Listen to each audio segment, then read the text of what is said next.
또 거룩한 안식일 새 아침입니다. 주님의 재림이 한 주 더 가까워졌습니다.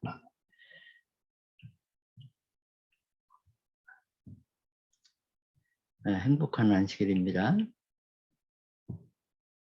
오늘 준비된 말씀은 새 이름입니다. 새 이름.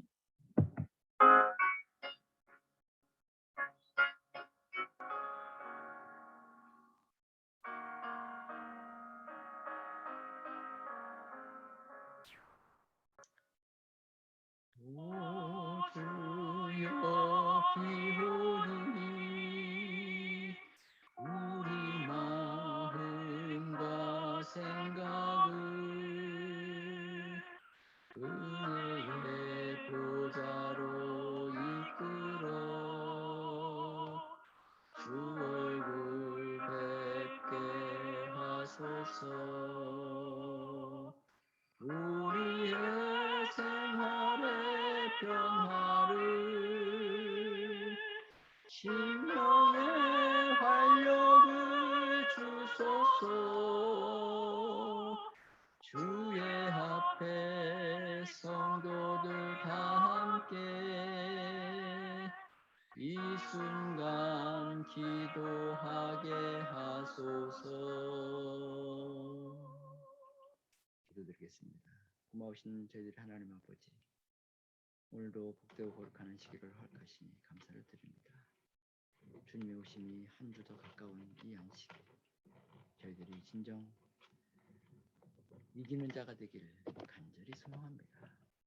저희들이 그래서 새 이름을 받을 수 있도록 아버지 하나님 은혜 베풀어 주옵시기를 우리 구주 예수 그리스도의 이름으로 간절히 기도드립니다.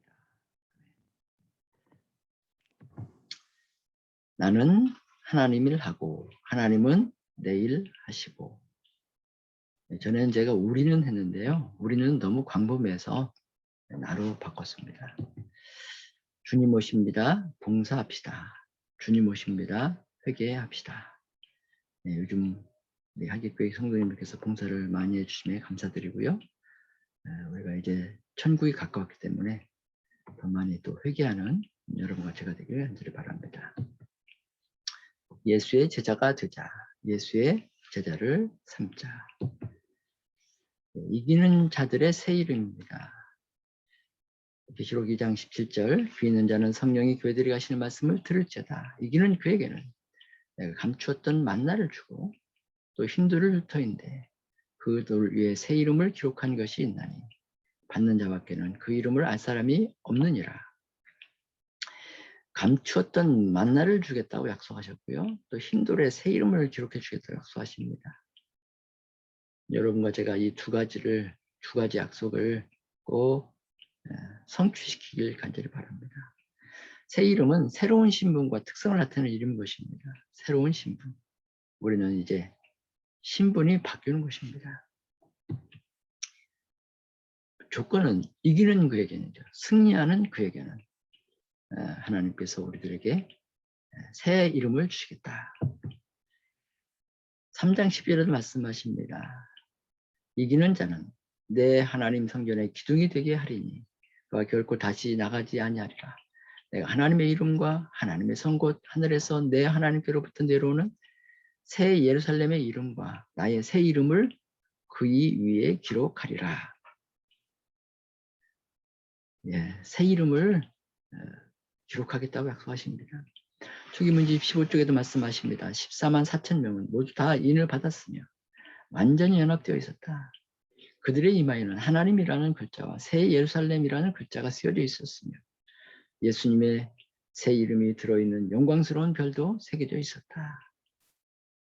우리가 예수님의 이름, 예수님의 새 이름이 새겨져 있는 별을 우리가 멸류관을 별이 있는 멸류관을 받게 될 것입니다. 새 이름, 히브리 1장 1절로 3절에도 말씀하십니다. 옛적의 선자들로 여러 부분과 여러 모양으로 우리 조상에게 말씀하신 하나님, 이날, 이 모든 날 마지막에 아들로 우리에게 말씀하셨으니 이 아들을 만유의 후사로 세우시고 또 저로 말미암아 모든 세계를 지으셨느니라. 이는 하나님의 영광의 광채시요 그 본체의 형상이시라. 그의 능력의 말씀으로 만물을 붙드시며 죄를 정결케 하는 일을 하시고 높은 곳에 계신 위엄의 우편에 앉으셨느니라.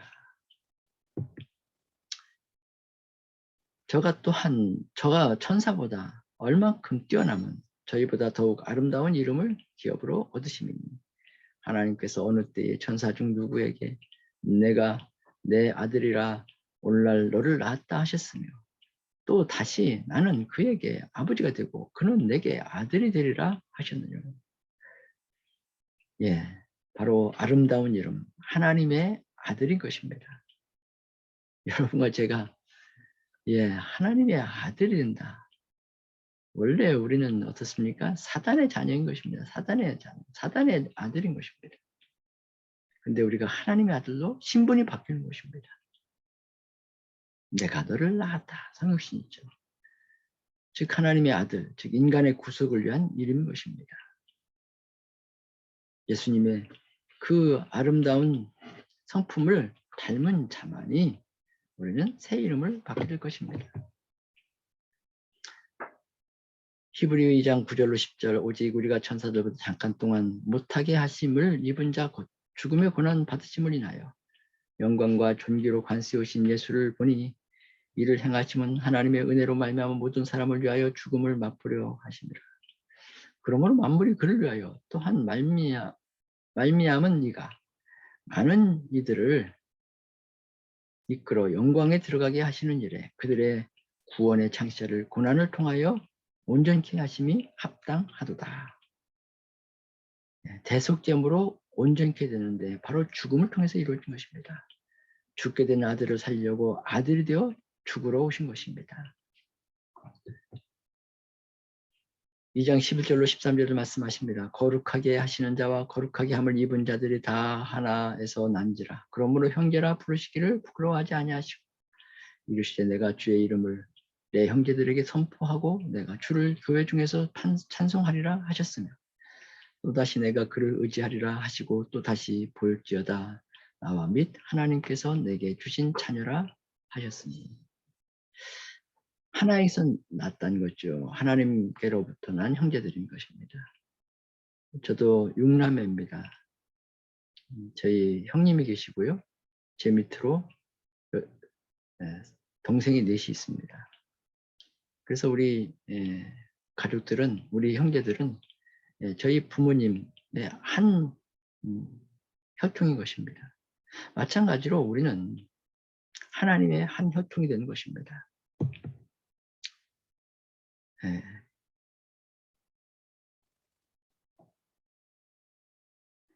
그래서 우리는 이 하나님의 한 혈통으로서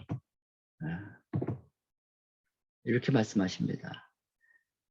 시편 22편 1절에 말씀하시길 내 하나님이여 내가 어찌하여 내 하나님이여 어찌하여 나를 버리셨나이까 어찌 나를 멀리하여 돕지 아니하시오며 내 신음한 소리를 듣지 아니하시나이까. 내가 주의 이름을 형제에게 선포하고 회중에서 주를 찬송하리이다. 성령으로 하나님의 아들로 된 자들을 하나님의 아들들이라고 로마서 8장 14절로 19절에서 말씀하십니다. 하나님의 아들, 자녀들은 혈육에 함께 속하였음에 그도 또한 한 모양으로 혈육에 함께 속하심은 사망으로 말미암아 사망의 세력을 잡은 자 곧 마귀를 없이 하시며 또 죽기를 무서워함으로 일생에 매여 종노릇하는 모든 자들을 놓아주려 하심이니 그러므로 저가 범사의 형제들과 같이 되심이 마땅하도다.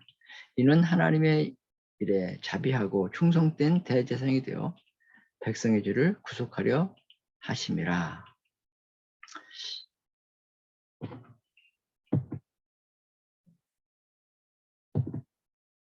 바로 사람으로 죽기 위하여 혈육이 함께 속하셨다고 말씀하시죠. 하나님은 죽을 수가 없는 분이셨습니다.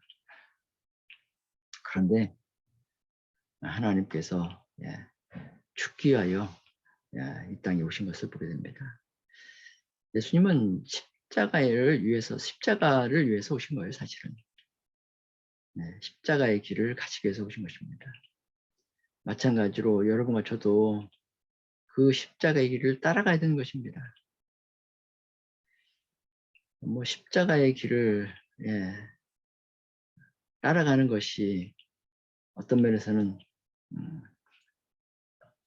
고난이 될 수도 있지만 예수님께서 십자가를 통해서 승리하셨듯이 우리가 승리한다는 것을 우리가 생각한다면 뭐 두려워할 것이 없는 것입니다.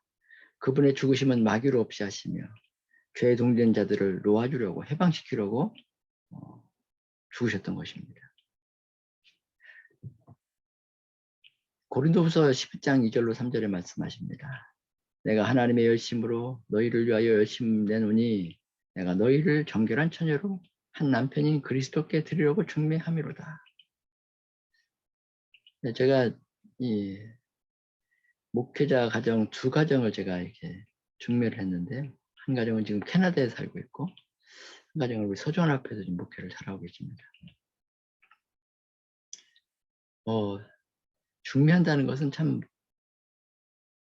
좋은 것 같습니다. 왜냐하면 지금 우리 청년들이 중매를 해야만이 결혼을 할 수밖에 없는 청년들이 좀 제법 있는 것 같습니다. 그래서 우리 목사님들도 이 중매하는 것, 뭐 목사님뿐만 아니라 우리 장로님들, 집사님들께서도 이 중매하는 일을 좀 앞장서 주시기 부탁을 드립니다.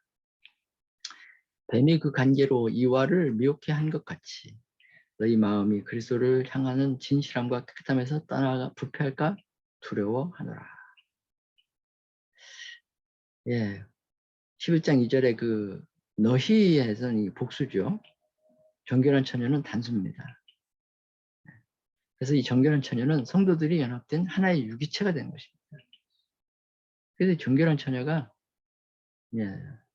서로 연합을 해야 됩니다. 절대 이 연합을 깨트리는 일을 해서는 안 되는 것입니다. 남편들아 아내 사랑하기를 그리스도께서 교회를 사랑하시고 위하여 자신을 주신 같이 하라. 누구든지 언제든지 제 육체를 미워하지 않고 오직 양육하여 보호하기를 그리스도께서 교회를 보양함과 같이 하나니 이 비밀이 크도다. 내가 그리스도와 교회에 대하여 말하노라. 자신을 주신 것입니다. 자기 목숨을 많은 사람의 대속물로 주셨다고 마가복음 10장 45절에 말씀하십니다.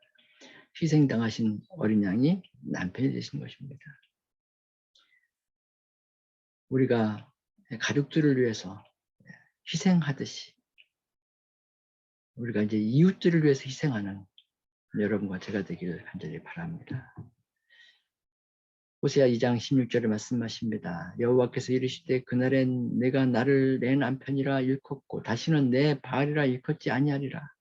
내가 바알들의 이름을 저의 입에서 제하여 다시는 그 이름을 기억하여 일컬음이 없게 하리라. 그날에는 내가 저희를 위하여 들짐승과 공중의 새와 땅의 곤충으로 더불어 언약을 세우며 또 이 땅에서 활과 칼을 꺾어 전쟁을 없이 하고 저희로 평안히 눕게 하리라.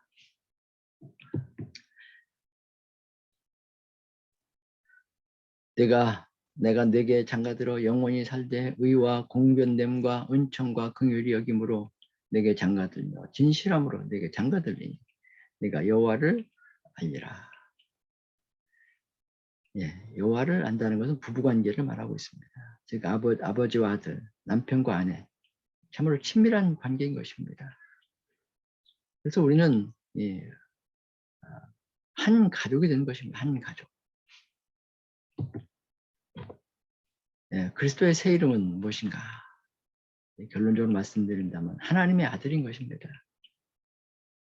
하나님의 아들은 어떻습니까? 화평케 하는 자는 복이 있나니 저희가 하나님의 아들이라 일컬음을 받을 것이며 우리 팔복 중에 한 복이죠.